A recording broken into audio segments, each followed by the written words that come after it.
됐어요. 안녕하십니까 시청자 여러분, 이주천TV의 이주천입니다. 오늘 2022년 12월 30일 금요일 되겠습니다. 2시 30분입니다. 1시간 전에 여러분들에게 예고한대로 이번 금요 초대석에 두 번째 우리 그 토크쇼에 유석천 교수님을 모셨습니다. 네, 반갑습니다. 네, 반갑습니다. 네, 잘 지내시고요. 네.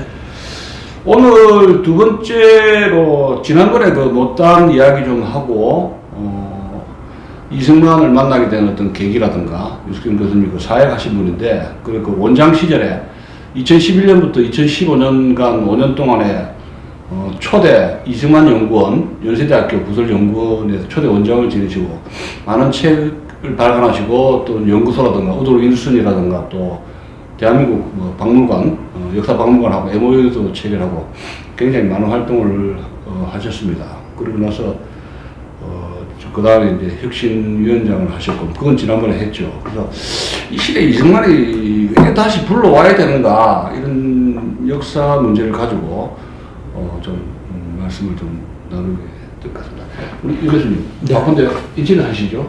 네, 그 전에 우리가 저 재판 이야기도 했고 혁신위도 이야기했고 많은 이야기 하셨는데 네.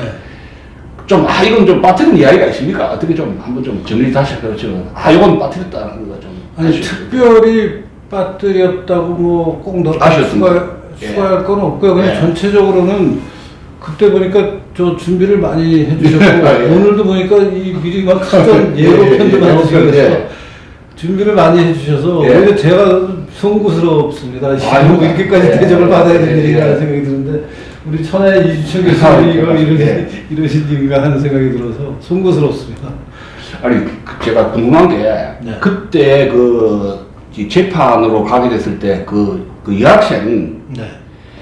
그거 때려치고 싶지 않습니까? 처음에 그때 그 참 기가 찬 이야기인데 어떻게 한번 그 심정을 어떻게 했습니까? 그거 참 제자가 그런. 네, 아니 그런 얘기를 하는 분들이 주변에 없잖아 예. 있습니다. 예. 어떻게 학생이 그래서 예. 수강하는 제자가 그런 일을 할 수 있느냐 하는 얘기를 많이들 하시는데 예. 저로서는 그 사실은 이제 표면에 드러난 것은 이번 그 사건이지만 그 전에도 학교 강의실에서 저와 정치적인 어떤 판단이 달라서 예. 강의를 하다 보면 이제 현실적인 그렇죠. 강의를 예. 하게 되잖아요. 그래서 그런 일들을 많이 겪었습니다, 저는. 그러니까 이제 수업 시간에 여러 가지 얘기를 제가 주로 맡아서 강의하는 게 이제 대한민국의 산업화와 민주화. 예. 그러니까 이승만과 대한민국의 민주화, 예. 또 박정희와 대한민국의 산업화, 그다음에 뭐 발전사회학, 예. 경제사회학 이런 게 예. 이제 제가 하던 강의들인데 그런 강의를 하다 보면은 이제 그 이론적으로 접근만 하는 게 아니라 그러면 우리나라 현실에서는 이런 문제들이 어떻게 그 역사적으로 전개가 되느냐 하는 얘기들을 하지 않을 수 없거든요. 그래서 그런 걸 하다 보면은 이제 현실에 대한 평가를 하게 되는데 그 평가가 학생들하고 기본적으로 세대차가 있고 해서 예. 이제 많이 부딪히는 경우가 많습니다. 이렇게 부딪혔습니다. 많이 부딪힐 때마다 이제 뭐 하여튼 나로서는 이제 최대한 노력을 해서 설명을 하고 설명이 통하면은 다행이고 안 통하면 안 되는데 이제 전체적인 상황을 정리를 해보면은 학기 초에 이제 내가 근데 이 강의는 이런 얘기를 한다 그러면 학생들은 펄쩍 뛰어요. 아니 어떻게 뭐 이승만이 민주주의 기여한 게 뭐가 있습니까? 네. 교수님 말도 안 되는 소리 하시네요. 네. 그럼 내가 한 학기 들어봐라. 그래서 이제 어떤 학생들은 수강 처리를 해버리고 어떤 학생들은 나와서 이제 듣습니다. 들으면서 계속 티격태격하죠. 뭐 내가 얘기를 하면은 저는 생각이 다른데요. 뭐 이제 예컨대 뭐 이승만이 뭐 런승만이다 아니다 뭐 온갖 얘기들이 있을 거 아닙니까? 예. 그래서 그런 그 학생들하고 토론하면서 갈등한 경험은 많이 있었어요, 제가. 예. 많이 있으면서 그때마다 이제 지금 얘기하신 그 교수와 학생, 스승과 제자 그거 지켜야 그거 문제를 지켜야. 어떻게 하느냐 하는 게 예. 이제 이미 좀 나름 트레이닝 됐다고 할까요? 그러니까 그게 아예 한 번도 그런 일이 없다가 갑자기 벌어진 일이면은 정말 저도 당황스러워요. 학내에서 이제 한지 재판까지 간 물론 재판까지 간 적은 없죠. 그러니까 예. 이게 바깥으로 새 나가서 그런 적은 없지만 예. 학생들하고 그런 이제 갈등이라 그럴까 그런 걸 많이 겪었고 네. 겪을 때마다 나름대로 그래도 학생들이 지켜줬어요. 그러니까 자기들이 들어보니까 예. 저 교수가 하는 얘기가 처음에는 말도 안 되는 얘기를 하는 것 같은데 한 학기를 다 듣고 보면은 저 교수는 저 교수대로 예. 일리가 있고 논리가 논리가 있고 예. 이게 뭔가 사실로 뒷받침이 되는 그런 얘기를 해서 삶의 축적이 있다는 거죠. 예. 우리가 모르는 얘기를 해주는 그렇죠. 분이다. 그렇죠. 그래서 나름 제가 인정해요. 연세대학에서 유명해요. 예. 그러니까 저 교수 과목은 동의하든 동의하지 않든 한번 들을 만한 네. 강의다. 라는 평가를 받고 있었어요. 네. 뭐 물론 제 생각이니까 네. 또 생각이 저는 다른 네. 학생들도 있을 텐데 예. 이제 그럴 때마다 뭐 일부 학생들은 이제 학기 끝나면 제가 뭐라 그러죠 그 종강 모임 있잖아요. 네. 학생들하고 그런 것도 술자리도 한 번씩 하고 해요. 그래서 그런 자리에서 뭐 아이 교수님 어떻게 이렇게 수구꼴통이 됐습니까? 네.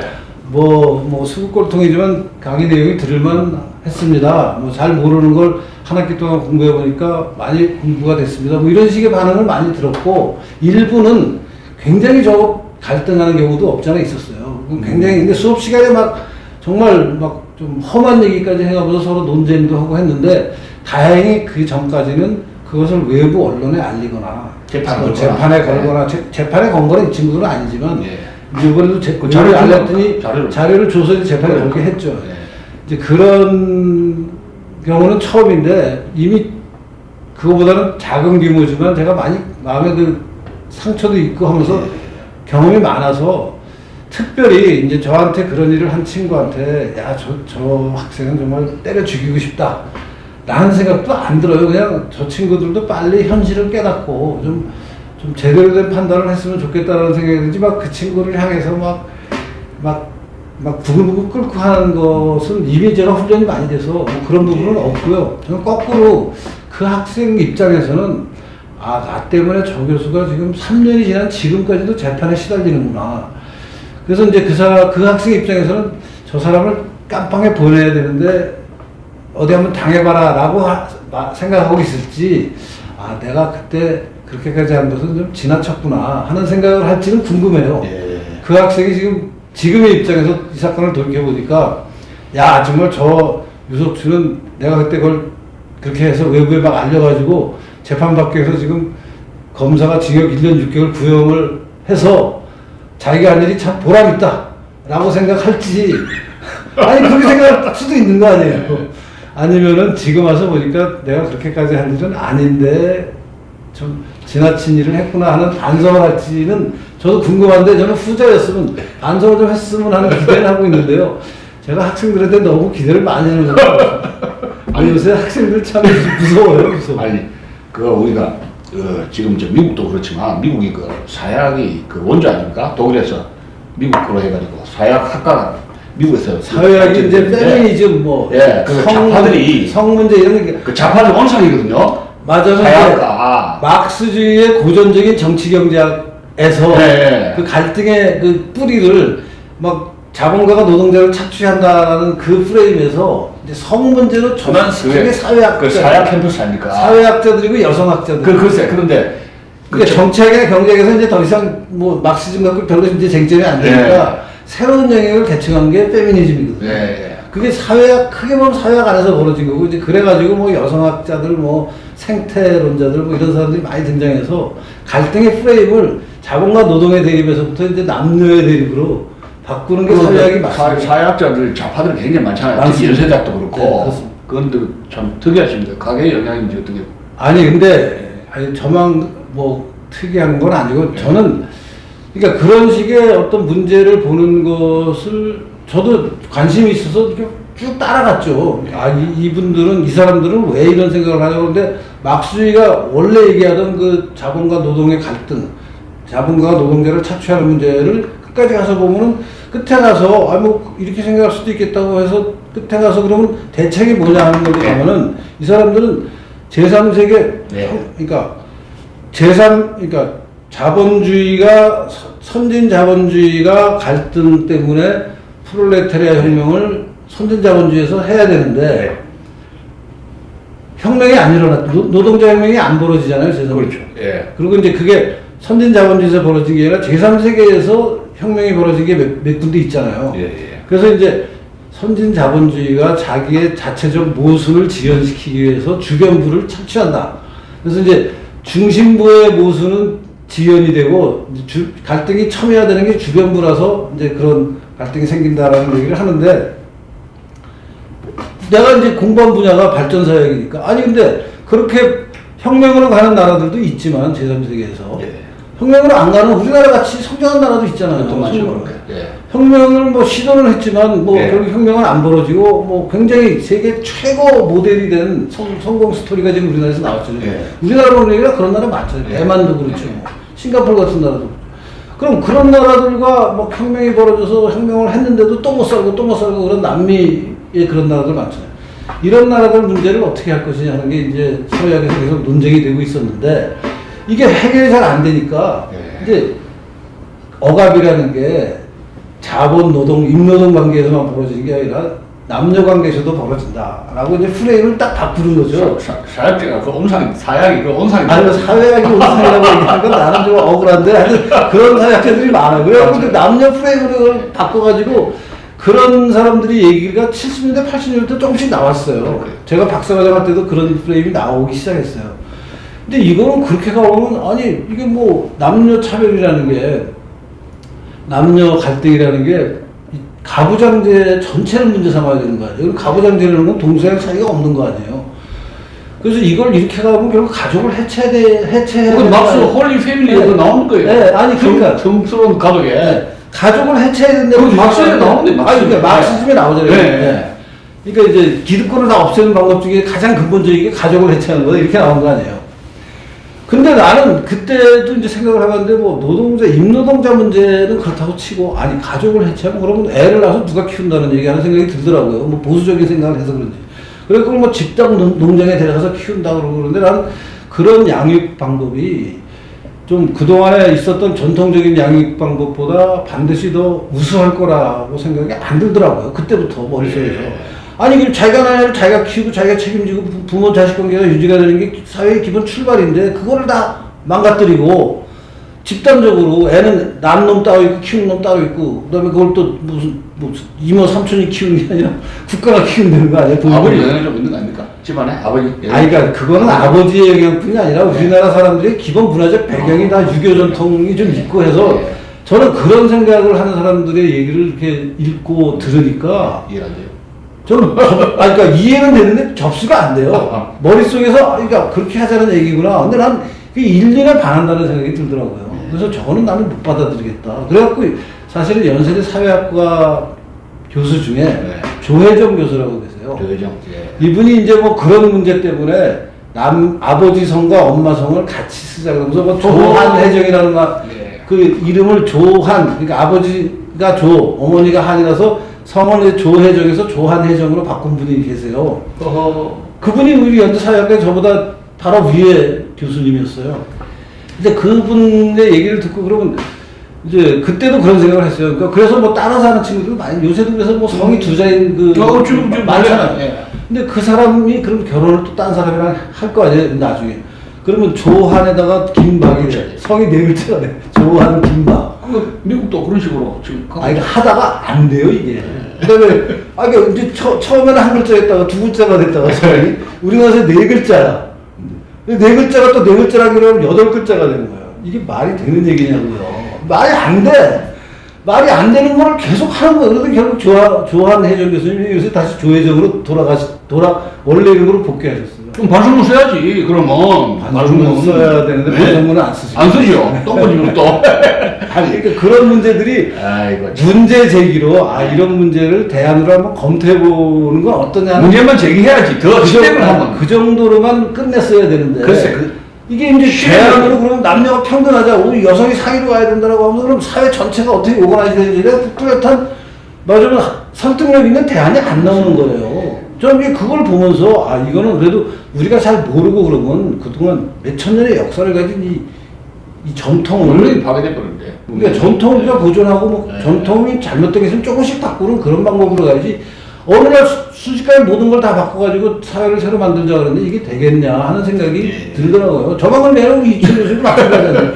아니 정상적인 사람이 이게 정상이라고요. 근데 그걸 어느 순간에 한꺼번에 바꿔서 반드시 우리가 더 이상 문제 없이 잘 해결할 수 있겠다고 생각하는 것은 자기의 이성을, 자기의 어떤 능력을 너무 과신하는 말도 안 되는 일이라고 생각해요. 지금 제가 그 사회 가신 분들 좌파들이 참 많은데 유승준 교수님이 연세대학 특히에서 참 많은 고난의 행군을 하셨지 않는가. 아니 근데 저희 과는요 보수적인 분들도 많아요. 그러니까 우리 조혜정 교수님은 굉장히 그런 쪽에 앞서 있는 분이었는데 송복 교수님 우리 과. 송복 교수님. 송복 교수님 같은 분은 선배입니다. 정말 그렇죠 부산고등학교 선배. 예.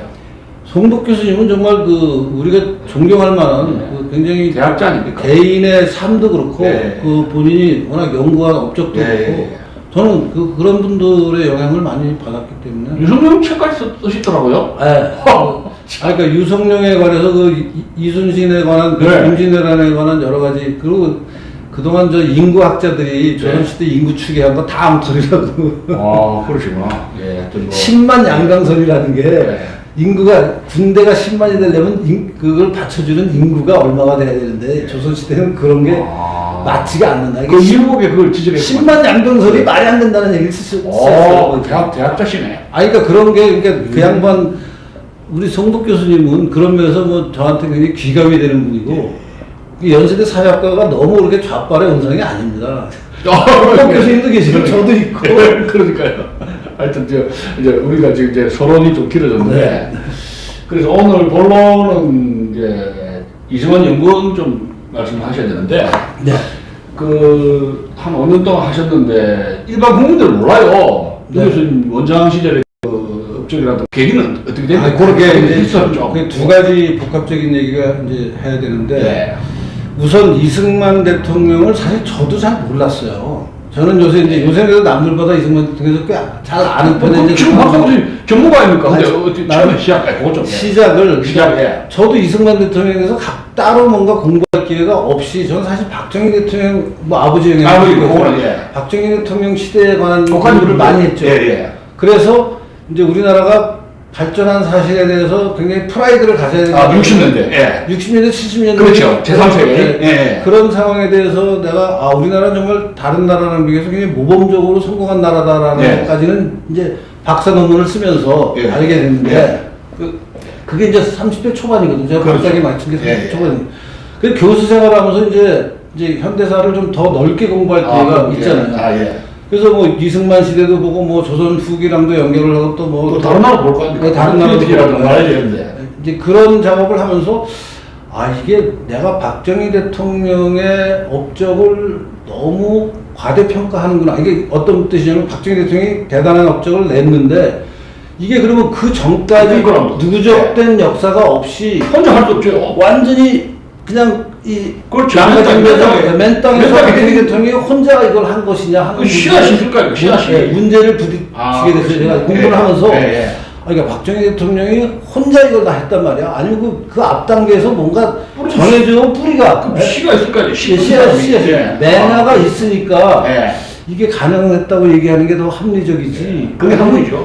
박정희 대통령 혼자 완전히 초인이 나타나서 그냥 우리나라를 막 이렇게 해석하는 것은 좀 문제가 있지 않나 하는 생각을 이제 슬슬 하게 됐어요. 학교에서 공부하시라 그랬구나. 그렇게 되고 있는 판인데 그래서 이 앞단계 이승만 대통령 시대 혹은 그 앞단계 조선 후기나 일제 시대에 뭔가 그런 우리나라 발전에 긍정적인 요소들이 누적되는 어떤 그 경향을 어떤 부분에서 찾아야 되느냐.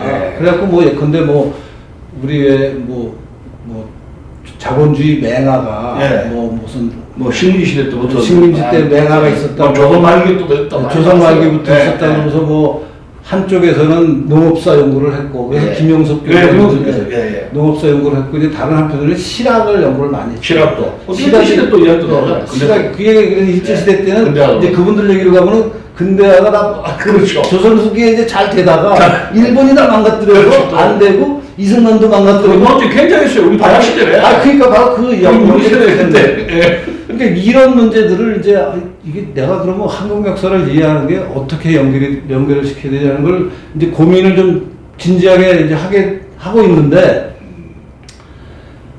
그때 이제 연세대학에 이승만 연구원이라는 거를 만들겠다. 라고 그 당시 총장이 네.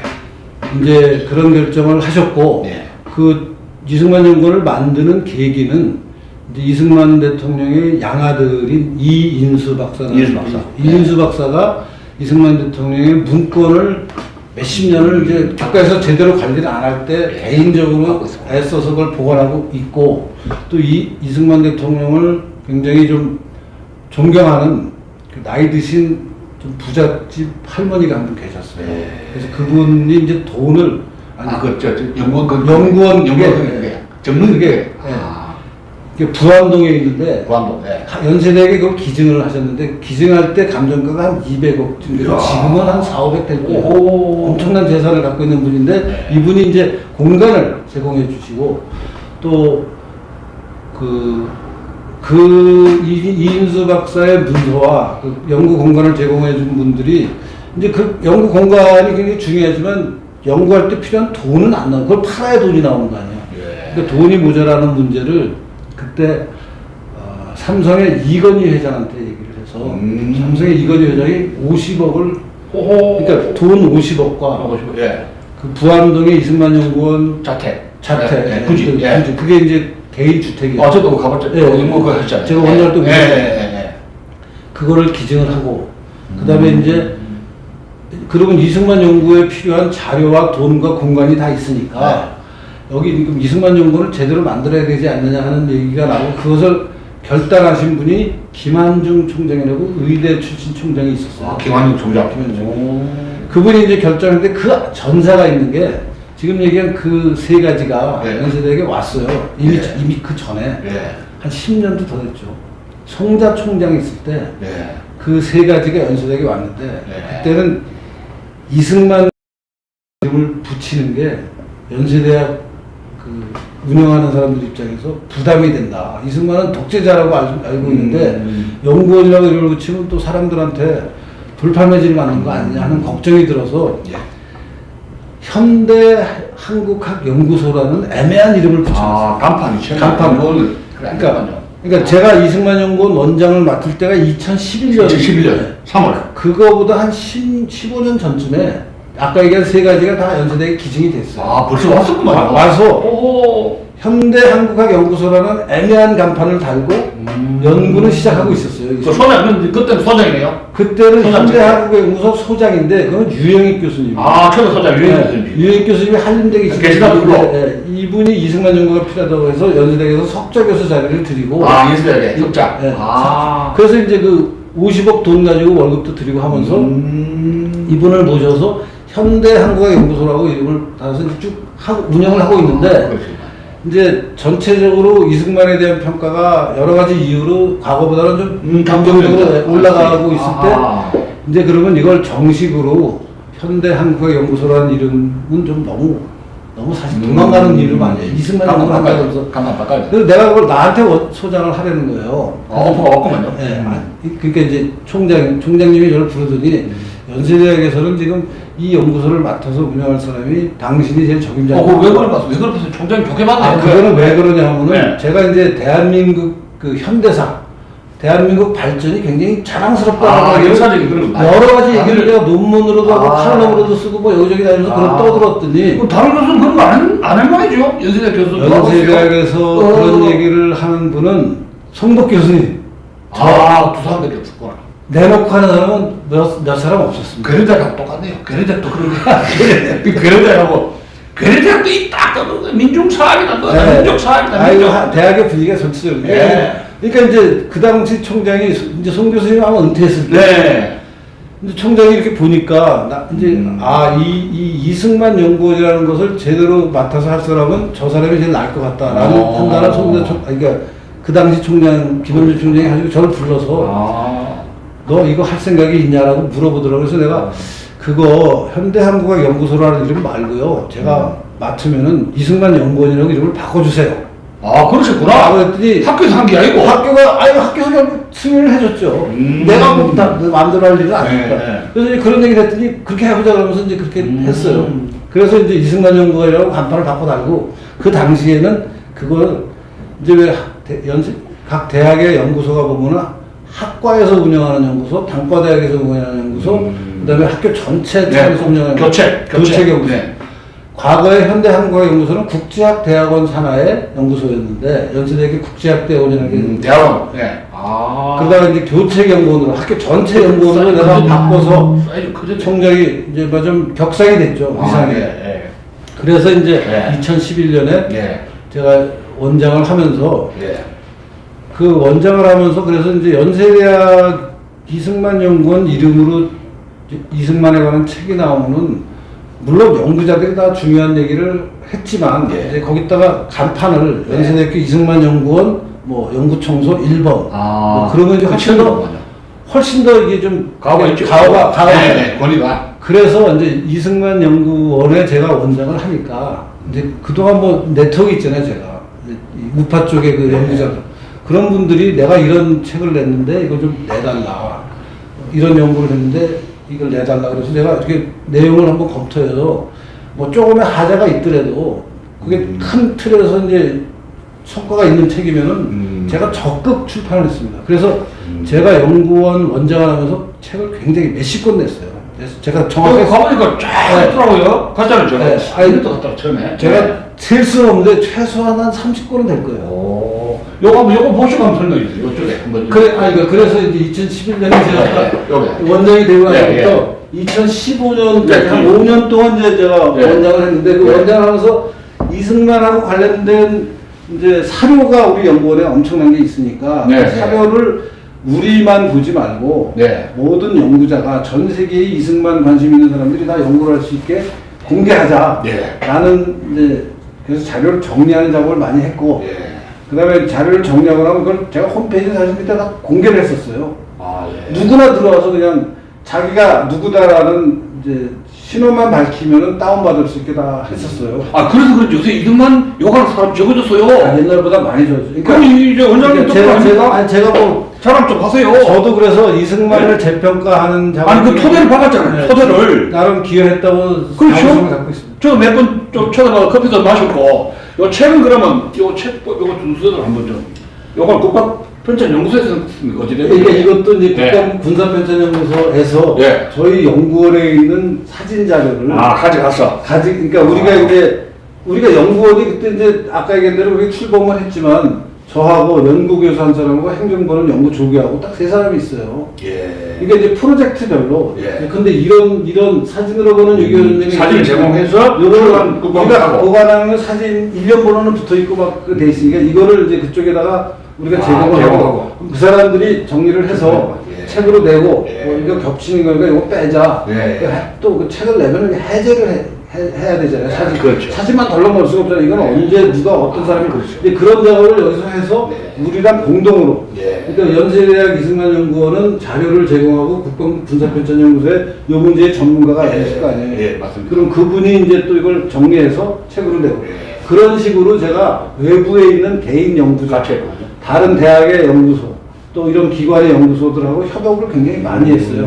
그래서 뭐 가능하면은 이승만 대통령한테 엉터리 평가를 하는 책이 아니고 그냥 뭔가 베이스, 역사적 진실을 담고 있는 책이면은 그게 퀄리티가 아주 좋건 퀄리티가 뭐 조금 나쁘더라도 그래서 책을 많이 했습니다. 아, 요거는 어떻게 됩니까? 대한민국 역사박물관이라면 요새 보니까 이게 이제 방금 시작할 때는 캐런 사진 이게 좀 MB가 대통령이 되면서 네, 네, 네. 만들어가지고 네. 여기 초대 원장이 성심여대 정액과의 김용 교수님. 김 누구죠? 김용 아니에요? 김용호 아니고 아, 그죠? 이름을 기억 못해. 네, 네. 하여튼 이제 MB가 이런 걸 만들어서 예. 대한민국의 성공 역사를 좀 정리하자고 해서 시작을 했는데 근데 이거 이상하게 돼버렸어요. MB 때는 그러다가 네. 정권이 바뀌었잖아요. 예. 정권이 바뀌고 주진호가 왔어. 예.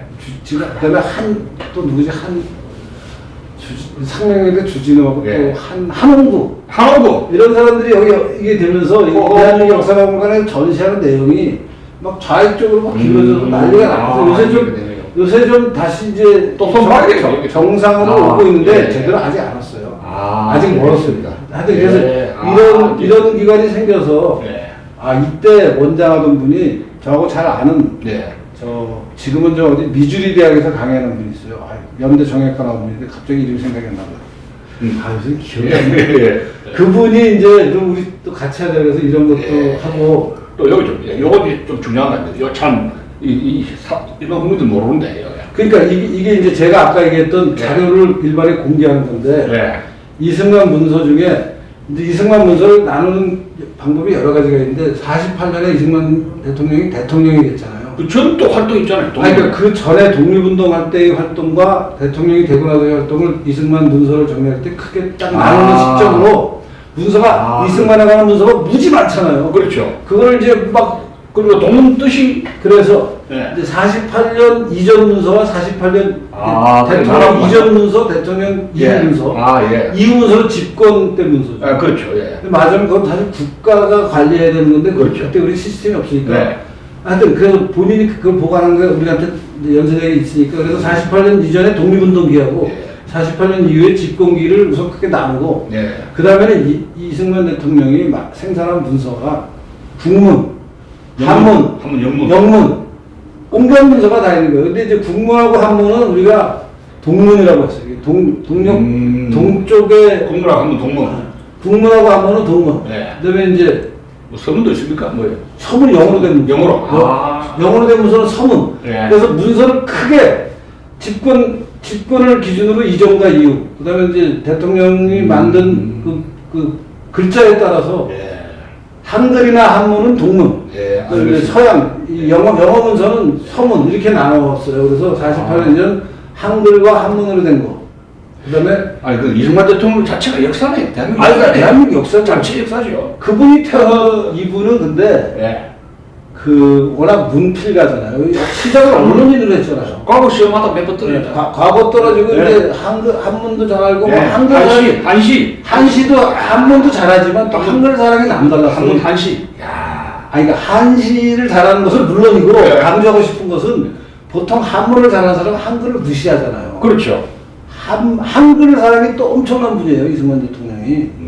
한글이 중요하다. 왜냐하면 한문은 워낙 배우기가 어려워서 아주 소수의 지식인들밖에 사용을 못한다. 난 한문 싫어서 나는 한국사 안 했어요. 한문 싫어서. 한문 못해서. 한문이 어렵다면 역사를 그렇지 않아. 그것도 뭐 정체라서 그래서 한국 안 흘려 쓰는 거지. 난 그래서 한국사 안 했어. 한문 때문에. 내가 고백할게요. 창피한 이야기인데. 그래서 그 한글 사랑이 남달라서 한글로도 직접 많이 썼어요. 그러니까 과거 하다가 이제 배제학당 다니다가 언론인 생활을 했잖아요. 언론인. 그 제국신문이나 뭐 매일신문이나 주필당 연설 나오고. 그래서 하여튼 그런 여러 가지를 제가 나눠서 이제 카테고리별로 나눠서 저한테도 몇 번 보냈잖아요. 그죠? 책을. MF 마이크로 필름으로 만들고 PDF 파일 그걸 또 똑같은 걸 PDF로 만들어서 제 홈페이지에 다 올려줬어요. 홈페이지에 다 올려서 누구나 홈페이지에 들어와서 이제 이 분류를 보고 자기가 원하는 시기에 이 문서는 내가 연구하는 주제에 굉장히 그 중요한 자료가 된다. 그러면 그걸 다운받아서 자기가 공부할 수 있게 제가 했었어요. 미국 유학 시절에 그걸 대학에서 그걸 받고 맞아요. 미국에서 이제 유학 시절에 그걸 맞아요. 얼마나 좋은 마이크로 필름 그거 하셨네. 마이크로 필름은 연세대학 아니요. 미국 그 유학 가면 마이크로 필름 보는 거는 근데 기계가 있어야 되니까. 그게 마이크로 기계가 있어야 돼. 필름도 있어야 되니까 연세대 이승만 연구원이 직접 와야 되잖아요. 그렇죠. 와야 되는 것도 사실 해외에 있는 사람이 힘든 거 아니에요. 국내에 있어도 힘들잖아요. 그렇죠. 그래서 내가 이걸 마이크로 필름으로 만든 다음에 PDF 이제 한번 만들고 나면 이제 사진을 타닥타닥 찍어가지고 PDF로 만들 수 있어요. 오호. 이걸 다 PDF로 만들어서 다 불려가지고 PDF 파일을 내가 홈페이지에다가 다 올렸어요. 이야. 그러니까 사실 엄청난 일을 한 거예요. 그래서 사실 매일 복사하고 해가지고. 그래서 그걸 학술정보원에 이제 대학에서 복사본을 다 우리가 갖고 있고 원본은 이제 원본이 있을 거예요. 이거는 연세대 학술정보원이 이제 도서관이에요. 연세대 도서관으로 다 넘겨버렸어요. 왜냐면 관리가 힘들어요. 우리가 제한된 인원으로 그걸 직접 관리해야 되니까. 그래서 도서관에 야 관리는 니네가 해라. 그리고 니네가 직접 찾아와서 문서 보겠다는 사람 니네가 제공하고 PDF로 보겠다는 사람 우리 홈페이지에 와서 보게 하자. 이렇게 했어요. 이렇게 하고 이제 그 이후에 우드로 윌슨 센터라고 우드로 윌슨이 이승만하고 각별한 사이잖아요. 그 조은순 윌슨의 스승 아니에요? 윌슨이 뭐 스승이라고 얘기할 수 있죠. 총장이 그러니까 되게 박사를 받았고 여기가 그리고 워낙 세계적으로 유명한 데잖아요. 굉장히 콜드워 냉전 연구원 최고 그러니까 이 연구원은 이 연구원대로 이승만 문서가 굉장히 중요한 자료고 예. 우리는 연세대학교 이승만 연구원 입장에서는 우리가 뭔가 활동을 하는 것을 여기하고 같이 하면은 우리는 여기를 올라타고 하면 쉽잖아요. 여기는 그렇죠. 워낙 세계적인 평가가 네, 있으니까. 네. 그래서 여기랑 이제 MOU를 체결해서 네. 1년에 한번 왔다 갔다 하면서 서로 발표하고 이 문서를 저쪽에 네. 넘기는 문제까지 다 하고 그 다음에 이제 국가기록을 하고도 해서 사진기록물 정리하고 그래서 이런 여러 가지 예. 이승만 대통령과 관련된 것들을 대내외적으로 알리는데 예. 그리고 그게 일반 사람들만이 아니라 연구자들 사이에 퍼지게 하는데 제가 애를 나름 노력을 했습니다. 요거 좀 정리를 어떻게 마지막에. 그래서 예. 이제 이런 게 다 그런 거예요. 이승만 문서 이제 특별히 연세대학교 우리가 연세대학교에 이승만 연구원이 있는데 연세대학교의 학부생들이나 대학원생들이 연세대학교 이승만 연구원이 있는 걸 몰라요. 오호. 잘 몰라. 그래서 이제 아예 연세대학교 학술연구원에다가 네. 이승만 문서 중에 정말 우리 국보 같은 네. 것들을 골라서 네. 전시회를 했어요. 한 달인가 두 달인가 네. 전시회해서 이제 학생들이 보고 아 이승만이 이런 책을 썼어. 이승만이 이런 문서를 남겼어. 이 내용이 이런 얘기면 우리가 그동안 알던 이승만하고 너무 다른데 뭐 이런 걸 이제 일반 사람들이 알리는 거죠. 네. 그러면 이제 아까 얘기한 대한민국 역사박물관하고도 MOU 체결하고 그다음에 국사편찬위원회하고 유태하라는 분이 이승만 대통령 때 일본에서 주일대사 했는가요? 네. 주일대사 했잖아요. 네. 줄공사 했어요. 예, 저도 기록받는. 그러니까 이제 이승만 굉장히 초기했어요. 이승만 대통령이. 그래갖고 이승만 대통령이 일본하고 국교 정상을 하려고 하다가 유태화 운전했잖아요. 해서 하다가. 그러니까 하려고 한 게 무슨 의미냐면은 네. 야 니네가 배상을 많이 해줘야지 우리가 국교 정상 하는 예. 맞아 정상화에 따르는 비용을 엄청 올려놨어요 이승만 대통령이 이 단가 올라. 단가를 올려놨어요. 그러니까 일본이 할까 말까 하다가 이제 박정희 대통령이 들어와서 그때 살고 그 대전. 이승만 대통령이 부르던 것보다 싸게 약간 디시를 했나요? 디스카운트가. 이것들은 박정희 대통령이 국교 정상화를 했는데 네. 국교 정상화에 이제 나름 그 우리나라가 경제적으로 발전하는데 굉장히 네. 중요하잖아요. 일본하고 네. 협력을 해서 이제 그것의 배경도 가면 이승만 대통령이 이런 알겠어요. 뜻이 무슨 뜻이 벼락 같은 소리를 가서 야 니네 우리가 이승만 박사님이 이걸 단가를 올려놨어. 그걸 좀 싸게 해. 그 역할인데. 그래갖고 박정희 대통령이 싸게 디시. 8억 달러. 그 일본이 괜히 부담했었다. 그게 그 당시 일본이 일본 얼마나 영농 힘들었다. 그러니까 이게 다 잘 모르는 사람들은 알겠습니다. 박정희가 무슨 예. 일본에 날 팔아먹다는데 유태하 이게 굉장히 중요한 문서예요. 예. 그래서 이런 것도 한일관계. 네. 예. 그렇구나. 그래서 이제 온갖 그 관련된 기관하고 이제 이 협력 작업을 많이 했는데 제가 이러다가 갑자기 저 뭐예요? 참 이승만 일기다 참. 이승만 일기도 이제 제가 그때 했고 이승만 대통령이 일기를 33년 동안 썼어요. 중간에 사실은 한 40년 계속 썼을 때는 중간에 한 5년치가 비어 있어요. 없어요. 망치게 돼버렸어요. 그래서 현재 남아있는 일기를 다 이제 책으로 만들었어요. 그리고 우리가 지금 보기에는 이렇게 어렵더라는 이해하기 어렵더라니까요. 그게 국문 한문 그죠? 그러니까 이제 본인은 다 영문으로 썼어요. 일기를 영문으로 쓰고 영문으로 쓴 걸 핸드라이팅하는 게 굉장히 많아요.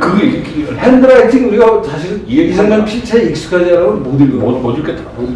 그걸 이제 익숙한 사람을 양성을 해서 계속 보면 읽혀요. 그래요? 왜냐면 그 사람마다 쓰는 필체가 있잖아요. 그러니까 이 사람 필체에서 이렇게 하는 거는 무슨 글자다. 이게 이제 그래서 이제 요거를 하는 친구를 찾아서 하고 그래서 이게 또 저 미국에 있는 저 이승만 연구자한테 또 영어 확인도 하고 해서 근데 이렇게 해서 했는데 제가 이승만 연구원 원장을 한 5년 하다가 이제 그만뒀는데 그 다음에 김명섭 교수 김명섭 정외과 프랑스에서 정치하겠죠. 이분도 이제 굉장히 그 대한민국 성공사를 중시하는 분이긴 한데 처음엔 이승만 몰랐잖아요. 그분도 그죠? 이분도 몰랐어. 우리 다 가르쳐줘야 알지. 우리 어릴 때부터 누가 가르쳐줘야 알지. 우리가 다 공부해서 알게 된 거 아니에요. 근데 김명숙 교수는 난 지금 와서 아쉬운 게 다 잘하셨는데 아까 제가 공개한 그 자료 있잖아요. 네. 그거를 다시 덮어버렸어요. 왜 높이? 왜? 아, 그건 이제 김명석 교수가 원장이 돼서 판단을 한 건데, 네.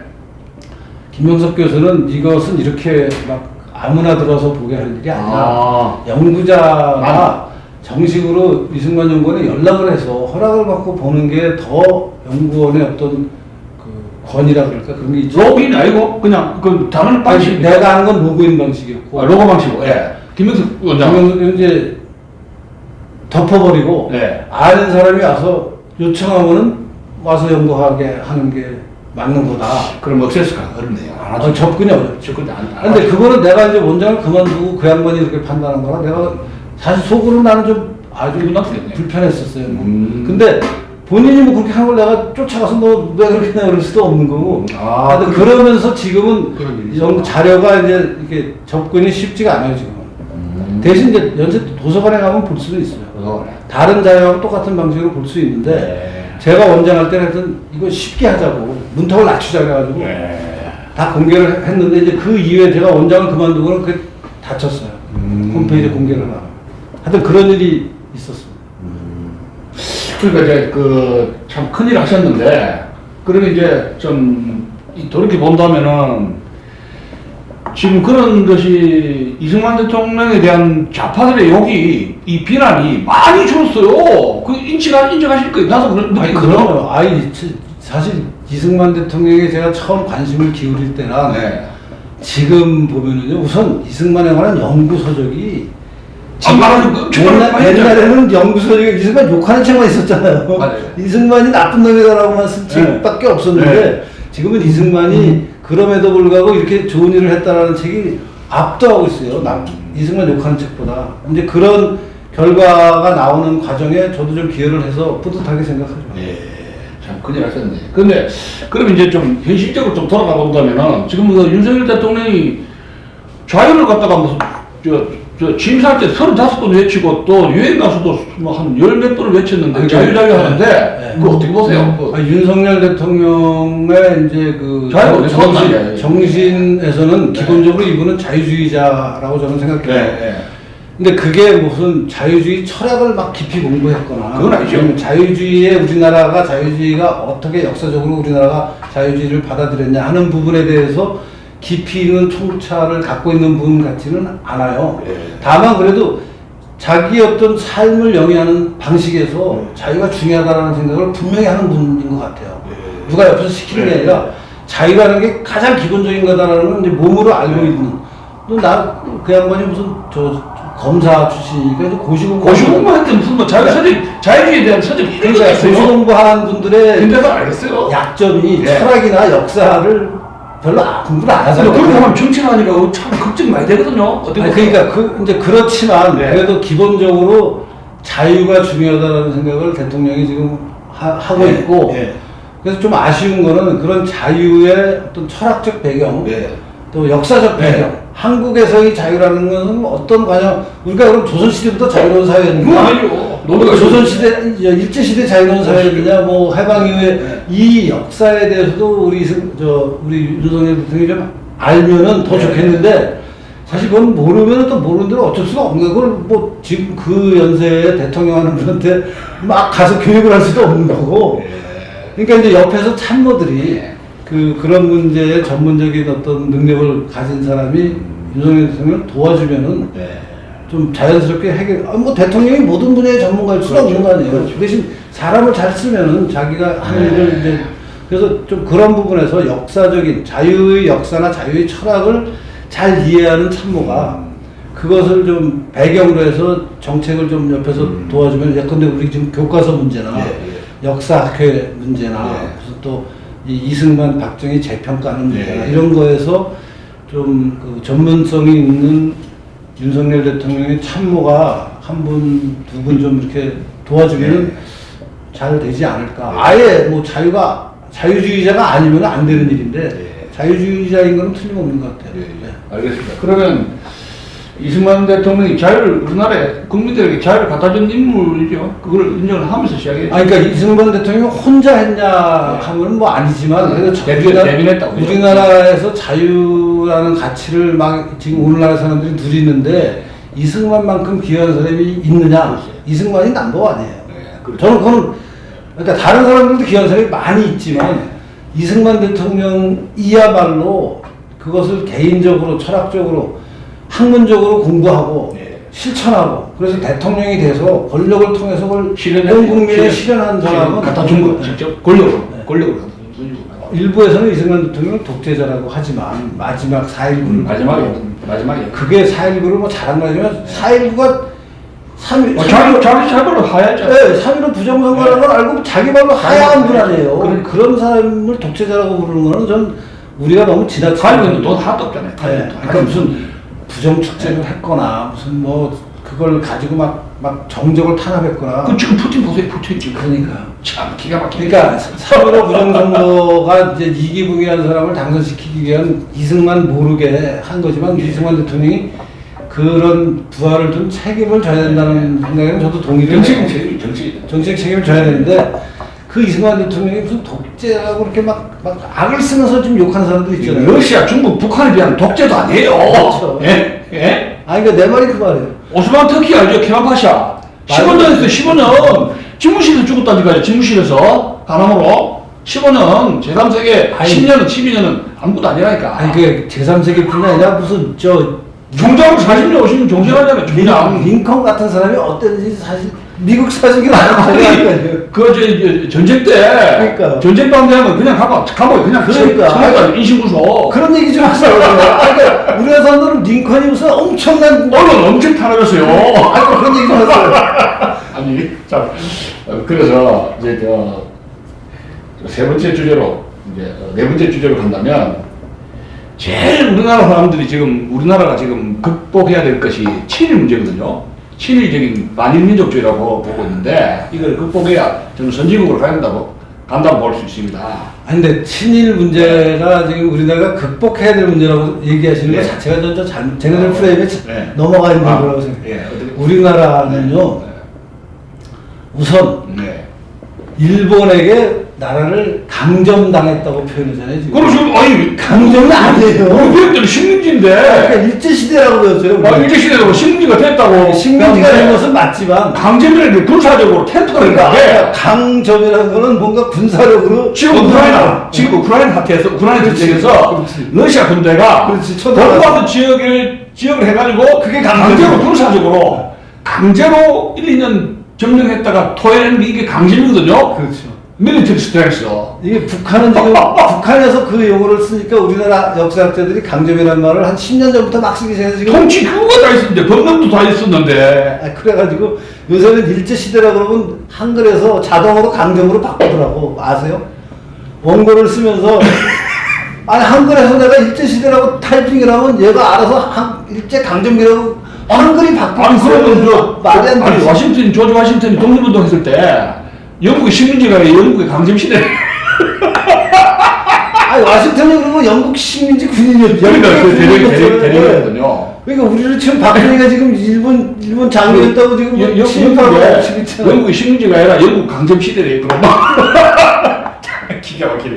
아니 그러니까 그런 식의 프레임인데 그래서 저는 극복해야 될 문제가 아니라 사실을 직시해야 될 문제라고 봐요. 용어부터 시작해서 일제가 우리를 식민지로 만들 수 있었던 것은 우리가 우리를 지키지 못하고 우리의 지도층이 일본에다가 갖다 바쳤잖아요. 사실은 그 얘기를 있는 대로 얘기를 해야죠. 우리가 얼마든지 지킬 수 있었던 걸 억지로 지금 우리가 뺏긴 게 아니고 우리 도저히 못해 먹겠어요. 우리 돈 좀 주세요. 이렇게 된 거 아니에요. 지금 대입을 가니까 건국 당시에 남북한에 48년 8월달, 9월달에 남북한이 건국을 했지 않습니까? 북한대로 남한 건국을 했는데 자연히 그 강요라든가 이런 걸 친일파 이제 민중들이 요구하시니까 강요들 중심으로 해가지고 친일파를 청산했다고 볼 수 있거든요. 우리나라도 그렇고 대한민국도 그렇고 북한도 그랬는데 그 2013년이니까 어떤 논문 쓰셨더라고? 네, 제가 그 2013년에 지금 저 과거사위원장 됐죠 지금. 김강도 박사, 고대 정형외과 나오신 분. 그때 이제 김강동 박사는 제가 북한 친일 청산론의 허구와 진실이라는 논문을 썼는데 그 시대정신입니다, 잡지? 발표한 건 시대정신입니다. 거기에 이제 뭘 썼냐면 뭐 여러 가지 그 이제 그 반민특위를 둘러싼 여러 가지 논쟁을 어떻게 봐야 되느냐를 정리를 한 다음에 마지막에는 북한이 친일 청산을 했다는데 북한의 초대 내각 구성과 대한민국 초대 내각 구성을 보면은 저도 그거 읽었거든요. 나도 그래서 요새는 이제 많은 사람들이 그 내용을 알고 다들 얘기를 하는데 그때만 해도 이제 그걸 정리해서 발표한 사람이 제가 그때는 그렇게 내기도 쉽지 않죠. 그래서 이제 북한은 보니까 일제시대 때 친일파라고 부를 수 있는 많은 사람들이 초대 내각에 김일성 동생 김영준가 그분도 그쪽이가 일제 때 통역장교였잖아요. 야, 친일 아닙니까? 김영주가 그거 살아왔잖아요. 아니 뭐 자기 동생이니까 뭐 봐준대요. 그것도 원칙이 있을 거 아닙니까? 이런 원칙이 아니었어요. 김일성 충성하고 또 원칙이 김일성 마음대로는 어쨌든 김일성한테 충하면은 그렇지. 공산당 만세하면은 과거 친일파라도 오케이 이렇게 되는 거죠. 제 논문이 그거였어요.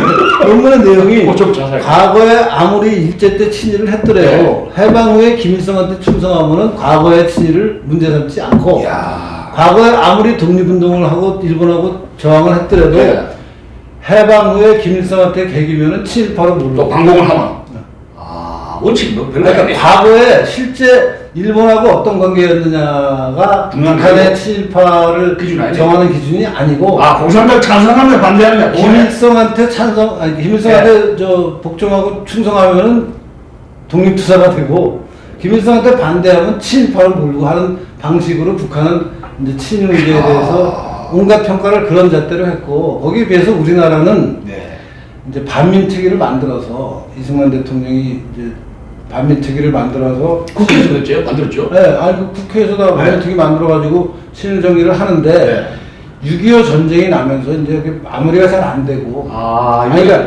그러니까 이렇게 됐잖아요.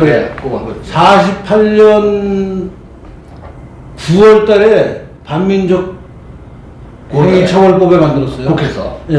48년 8월에 우리가 8월 15일 건국을 나라를 세웠는데 대통령 취임을 했는데 한 달 만에 반민족 처벌법을 그때 만들었어요. 그러니까 그게 이승만 대통령이 가장 먼저 만든 법일 겁니다. 특별법을 만들어서 이제 친일청산하는 기준을 쭉 제시했죠.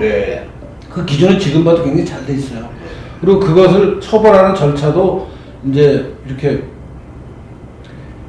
특별 검찰부를 만들고 특별 재판부를 구성해서 검찰이 기소하면 재판을 해서 유죄 판결을 받은 사람은 이제 처벌하는 걸로 했는데 그때 뭐 한 1년 지속됐죠. 한 1년 45년까지. 근데 이제 그때 이제 문제가 뭐였냐면요. 경찰사로 좀 알려있었죠. 그게 문제가 뭐냐면 그때가 이제 48년 9월에 그걸 만들어서 49년 1월부터 6월까지 49년 전반기는 이 반민특위가 친일파들을 검거하는 선풍이 불었어요. 그 완장차고 이제 좀 이제 여기저기 다니면서 그래서 뭐 그때 이제 유명한 이광순이 최남선이니 가까이 들어왔죠. 이광수 최남선이 거기서 다 혼쭐 났네요. 다 잡혀와서 이제 그 특별검찰부가 막 이광수 최남선의 친일 행적을 다 정리해가지고 그래갖고 뭐 김성수 이런 사람도 하고 그걸 다 한 게 49년 전반부예요. 이래가지고 이제 이걸 하는데 사람들이 막 열광하는 거죠. 왜냐하면 요새도 고위직 사람이 감방에 들어가면 사람들이 다 관심이 잖아요. 엄청난 고위직들 안에 대한민국 최고의 지성이고 대한민국 최고의 갑부고 그래서 이광수가 놀래가지고 김구 찾아가고 살려달라고 그랬대요. 누구? 이광수가 누구지? 이광수 그래. 김구 찾아가서 형님 김구 선생님 살려주셔야 하니까 자세들 써달라 그랬대요. 그래가지고 백분들기 그래서 온갖 얘기가 있는데 결과적으로 이광수도 다 그때 잡혀왔어요. 그 백분들기 썼다 그래요. 백분들기 써서 살려달라고. 하여튼 49년 1월부터 시작해서 그해 한 6월까지는요. 그 전국적으로 유명한 지금으로 치면 뭐 대한민국의 장관, 차관, 뭐 국회의장, 뭐 온갖 사람들이 다 감옥에 들어요. 동시에 난리가 나고 막. 이게 이승만 선생님이 그걸 가만히 보면서 이렇게 하면은 지금 미군은 철수한다 그러는데 6.25가 50년 6월에 나잖아요.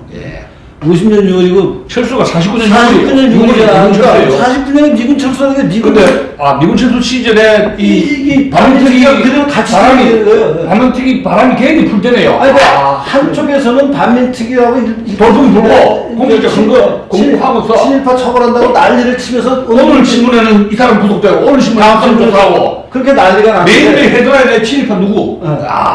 그런데 미군은 철수하고 미군은 있고 철수하고 그러니까 이승만 이러면은 이게 이렇겠네요. 미군이 철수하는 문제나 네. 다른 또 지금 나라를 세워서 할 일이 태산 같다. 저것도 토지개혁도 해야 되잖아요. 토지개혁 맞아요. 토지개혁. 온갖 일이 동시에 진행되고 있는데 이 친일파 처벌로 온 사람들이 이렇게 꼴빵 하고 있을 거 아니야? 하하. 난리를 치는 거 이거 빨리 일시에 정리를 해야 된다고 주장해요. 이승만 대통령이 그래서 49년부터 시작해서 예.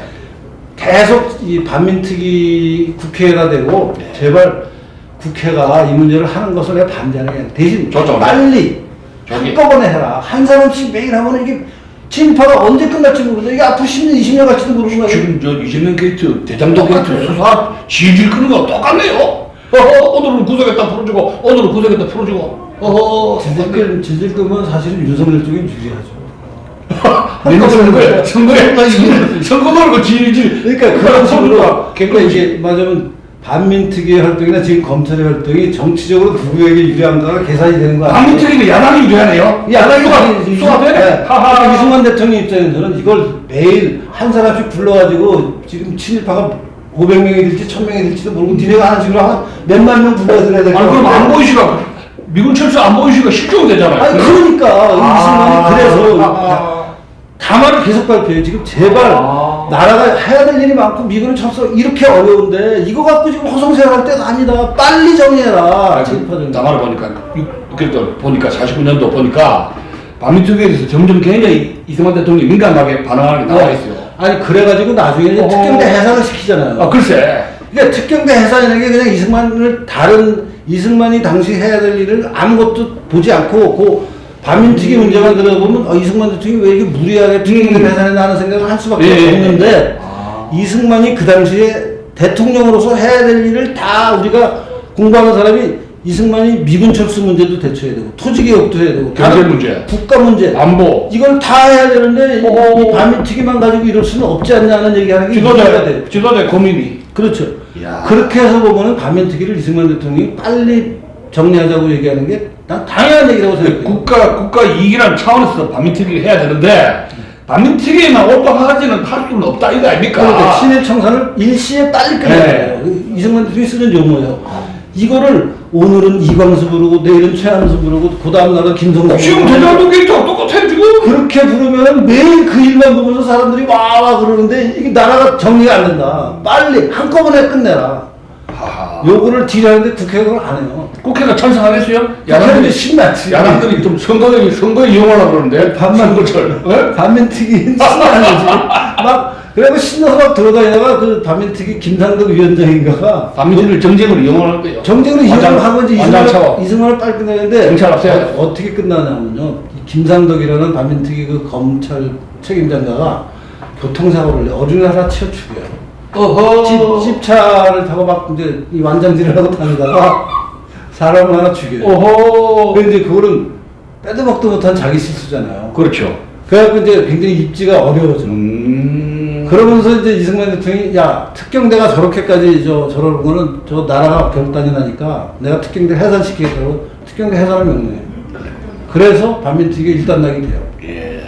그래서 이제 한 500명 남짓을 연행을 해가지고 뭐 그 중에 기소한 사람 뭐 기소해서 재판에서 뭐 실형받은 사람 뭐 여러 가지 사람이 있는데 그 사람들이 감옥에 있다가 6.25 전쟁이 나면서 감옥문이 열려가지고 다 나와버리는 거야. 사회 가고 엉망진창이 돼버려요. 그랬구만요. 아니, 그러니까 결국 중요한 거는 48년부터 1950년 2년 사이에 2년 사이에 반민특위도 있고 미군 철수도 있고 6.25 전쟁이 연달아 있는 거예요. 그 부분을 사람들이 생각을 안 해. 그냥 다른 건 하나도 생각 안 하고 왜 7.18 정비를 제대로 안 했냐라고 평면적으로만 생각해요. 그게 제일 내가 보기에는 이승만 대통령 이 반민특위 문제에서는 제일 큰 문제예요. 대통령으로서 해야 될 일이 한두 개가 아니야. 그리고 정말 미군 철수하고 6.25 전쟁을 불러오는 앞단계라고 이승만은 보고 있는 거 아니에요.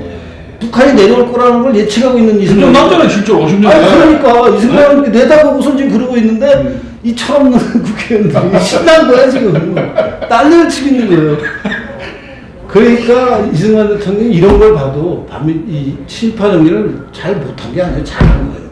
그 어지러운 판에도 그래도 했잖아요. 법대로. 네. 북한에서는 아까 얘기한 대로 야 너 나한테 충성할 거야 할까. 충성 안 해도 이 새끼 친일파냐 이렇게 됐어요 그냥 북한은. 밤미특위 그거 책 글 한번 써주세요. 아니 그거 썼잖아 지금. 밤미특위 입체적으로. 네, 밤미특위 문제 네, 한번 더 그거 써주십시오. 써야- 네? 아, 그거 진짜 그 그 당시에 진행되고 있는 국사의 중요한 포인트만 같이 묶어놓으면 반민특위는 일도 아닌 거예요. 중요성이 떨어지는 일이에요, 이거는. 아니, 미군이 나와서 지금 전쟁이 안 되는데, 토지개혁 해야 된다는데, 다 같이 벌어진 거 아니에요. 거의 나라 그것도 인재도 많지 않았잖아요 그 당시에. 적산불화했잖아요. 네, 적산 적산보라. 어마어마한 일들이 동시에 다 벌어지고 있는 거예요. 적산이라는 게 일본이 남기고 간 네, 재산을 재산, 미군정이 갖고 있다가 미군정이 우리나라가 이제 건국을 하니까 우리나라에 다 넘겼다고. 맞아요. 그거를 다 불화해야 되는 일도 그것도 해야지. 토지개혁도 해야 되죠. 그러니까 군대 정리해야 되죠. 군대 경찰 무장해야 되죠. 나라가 개판이잖아요. 자익 청산해야 되죠. 해야 될 일이 너무나 많은데 다른 거 안 하고 반민특위 청소만 해갖고 오늘 내부르고 내일 내부르고 이게 말이 되냐고요. 그러니까 이승만 입장에서는 야 이거 도저히 이래서 나라가 안 된다라고 네. 판단하고 특경들을 해소시키고 잘한 거예요. 잘한 거예요. 이 시청자 여러분 오늘 유석준 교수님 말씀 들으니까 좀 시원하죠. 아 그렇구나. 이승만 대통령의 그 48년 49년도에 얼마나 건국 당시 어려웠는가 그 당시 실정을 정말 잘 설명을 주신 것 같습니다. 오늘 참 굉장히 귀중한 말씀을 하셨는데 그러면 이제 결론 부분으로서 이 시대에 이승만 그 대통령의 그 지도력의 유산이라든가 우리 후대가 정리하고 기억해야 될 거를 좀 정리를 좀 해주십시오. 저는 그래서 현대사를 공부할수록 저도 사실은 아까 말씀드린 대로 이승만에 대해서 잘 몰랐죠. 교수가 되고 초창기에는 몰랐습니다. 근데 이제 현대사를 좀 깊이 있게 보고 또 옆에 다른 나라랑 비교하고 하면서 보니까 이승만이라는 우리 건국 대통령이 있었기에 오늘날 대한민국이 있는 어떤 발판이 마련이 됐다고 확신을 가져요. 그러니까 다른 엉터리 지도자가 한 면만 강조하는 지도자가 있었으면 그거 하느라고 다른 건 개판이 돼가지고 나라 전체가 망가졌어요. 아니 그러니까 트루먼하고 저 아이젠하워 미국의 대통령하고 막 쫄았잖아요. 그러니까. 내가들 쩔쩔맸어요. 승만님도 전화가 오늘 예스 리프레젠타고 절절맸다 그래 내가도 그러니까. 알죠? 외교적으로나 국내적으로나 이승만만한 사람이 없는 세계 해결하에 이승만 대통령의 리더십이 세계 대통령이고 랭크 됐잖아요. 그런 훌륭한 대통령을 우리가 실제로 갖고 있는데 우리나라 사람들 많은 숫자가 아직도 이승만의 중요성을 모르잖아요. 그러니까 이런 거를 좀 알아듣도록 또 차분하게 하여튼 전달을 해야 되고 그것이 좀 우리 국민들이 알면은 이승만과 박정희라는 우리는 그냥 막 쉽게 독재자라고 얘기하는 분들이 정말 얼마나 어려운 속에서 우리나라를 지키고 발전시켜서 오늘날 우리가 이렇게 자유를 누리게 됐는지를 알아야 됐는데 그 부분에 대해서 우리 대통령도 자유는 강조하지만 그 자유 역사를 모르잖아요. 역사를 잘 모르시는 것 같아서 그걸 참모 중에 누군가 그걸 좀 잘 정리를 해서 알아듣게 그렇다고 그 양반이 모르겠다 그러지는 않을 것 같아요. 그러니까 그런 부분을 잘 정리해서 그것을 연구하고 교육하는 시스템, 또 국민들에게 알리는 시스템을 좀 이제 만들어서 나라가 좀 이 현대사가 좀 잘 정리가 됐으면. 그래서 교과서에 엉터리 나오는 거 다 제대로 좀 바꿔야죠. 알겠습니다. 오늘 굉장히 유석준 교수님 두 번째 토크쇼 굉장히 귀중한 말씀을 많이 해주셨습니다. 이 시대 위기를 극복하기 위해서 이승만 대통령의 그 리더십을 다시 한번 생각하는 자리가 되었습니다. 감사합니다. 감사합니다. 예.